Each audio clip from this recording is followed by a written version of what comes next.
നാരായണീയം ദശകം 7 ബ്രഹ്മാവിൻ്റെ തപസ്സും വൈകുണ്ഠ ദർശനവും. ഏവം ദേവചതുർദശാത്മക ജഗദ്രൂപേണ ജാത പുനഃ സസ്യോർദ്ധം ഖലു സത്യലോകനിലയേ ജാതോസി ദാതാ സ്വയം യം ശംസന്തി ഹിരണ്യഗർഭമഖില ത്രൈലോക്യജൈവാത്മകം യോ അഭൂത്പീതരജോ വികാരവികസൻ നാനാശിസ്യാക്ഷരസഃ സോവയം വിശ്വവിസർഗതത്വഹൃദയഃ സംപശ്യമാനാ സ്വയം ബോധം കല്ലനവാപ്യ വിശ്വവിഷയം ചിന്താകുലസസ്തിവാൻ താവത്തം ജഗതാം പദേ തപപസവേ തേവം ഹി വൈകായസിം വാണി മേ നമാശിശ്രവ ശ്രുതിസുഖാം കൂർവം തവ പ്രേരണാം കോവസോ മാമവദത് പൂമാനിധി ജല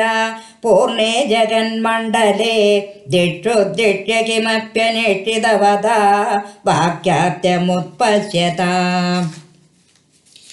ദിവ്യം വർഷസഹസ്രമാത്ത തപസാ തേനേ ത്വമാരാധിതഃ തസ്മൈ ദർശിതവാനസി സ്വനിലയം വൈകുണ്ഠമേകാദ്ഭുതം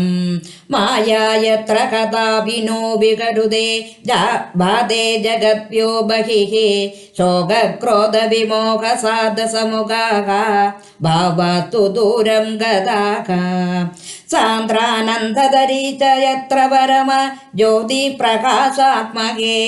തത്തേ ധാമ വിഭാവിതം വിജയതേ വൈകുണ്ഠരൂപം വിഭോ യസ്മിന്നാമ ചതുർഭുജാ ഹരിമണി ശ്യാമാവത തത്വിഷോ നാനാഭൂഷണരത്നദേവിതദിശോ രാജ്വദ്ധിമാനാലയാഃ ഭക്തി പ്രാപ്ത തഥാ വിദോന്നതപദാ ദിവ്യന്തി ദിവ്യജനാഃ തത്തേ ധാമ നിരസ്ത സർവശമലം വൈകുണ്ഠരൂപം ജയേത് നാനാ ദിവ്യവധോ ജനൈരഭിവൃത വിദുല്യതാ തുല്യയാ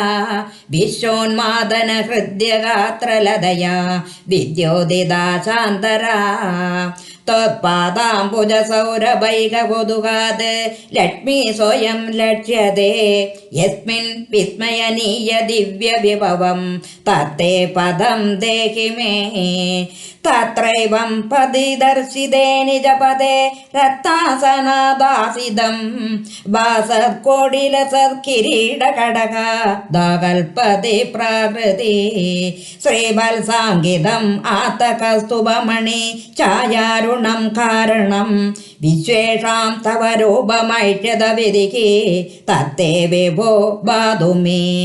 കാലാംബോധകലായ കോമലരുചി ചക്രേണ ചക്രം ദിശാം ആവണ്ഡാനമുദാരമന്ദഹസിത ചന്ദപ്രസന്നാനനം രാജകമ്പുകധാരി പങ്കജധര ശ്രീമദ്ഭുജാമണ്ഡലം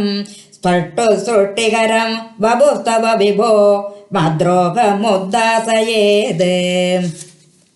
ദൃഷ്ട്വാ സംഭൃത സംഭ്രമകമലഭുഃ ത്വത്പാദപാദോരുഹേ ഹർഷാവേശവശം വദോ നിവദിതഃ പ്രീത്യാ കൃതാർത്ഥേ ഭവൻ ജാനാസ്യേവമനീഷിതം മമ വിഭോ ജ്ഞാനം തഥാ പാദയാ ദൈത്യാദൈതഭവസ്വരൂപപര മിഥ്യാദഷ്ടം ത്വാം ഭജേ ആദാമ്രേ ചരണേ വിനമ്രമദം ഹസ്തേന ഹസ്തേ സ്പൃശൻ ബോധസ്തേ ഭവിദാന സർഗവിധിഭിഃ ബന്ധോഭി സംജായത്തെ ഇത്യാഭാഷ്യഗിരം പ്രത്യൂഷനിതരാം തച്ചിത്തഗൂഢസ്വയം സൃഷ്ടൗതം സമുദൈരയസ ഭഗവൻ ഉല്ലാസയോലാംഗ സർവത്ര ഗോവിന്ദനാമ സങ്കീർത്തനം ഗോവിന്ദ ഗോവിന്ദ